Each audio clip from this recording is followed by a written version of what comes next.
And a very good morning to you. Welcome to our bird notes for this summer morning. Summer, the hazy days of summer, the hot, humid, oppressive days of summer. A good time to venture out onto the steaming sidewalks and listen to the birds. Well, it's not quite a wood thrush or a mockingbird, is it? But even in these withering dog days of August, there are birds to be seen and heard if one wants to forsake the air conditioning. Because the bullbats are about. What is a bullbat? Well, it's not a bat, but then it's not a hawk either, nor does it feed on goats.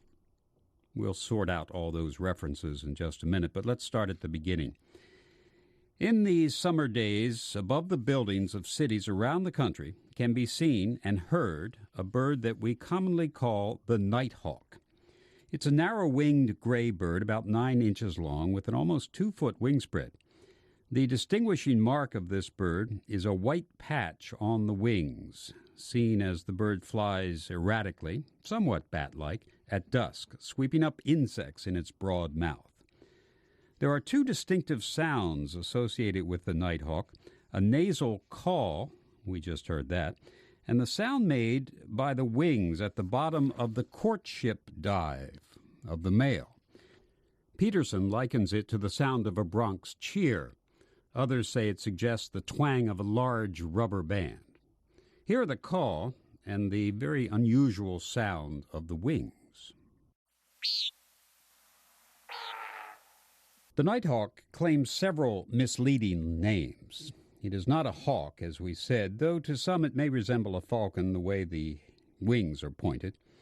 Nor is it primarily nocturnal. It is more crepuscular, to use the proper word, seen at dusk, and sometimes even during the day. The name bullbat probably derives from the bat-like flight, the bull part from the courtship sound that we just heard.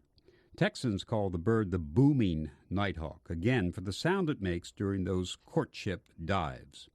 Nighthawks and whippoorwills and their relatives are grouped under the family name Caprimulgidae, from Latin for goat and the word to milk or to suck. This group, then, also is referred to in English as goatsuckers, from the legend that these birds sucked milk from goats at night. This is not true, of course, but it's a fascinating bit of folklore.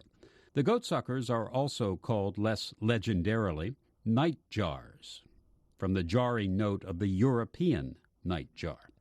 As for our common nighthawk, seen and heard above the city skylines in summer, the genus name is probably more accurate than some of the others. The name is cordyles, from the Greek chorde, a stringed musical instrument, and daily, afternoon or evening, in allusion to the late-day sounds of this common bird, the nighthawk.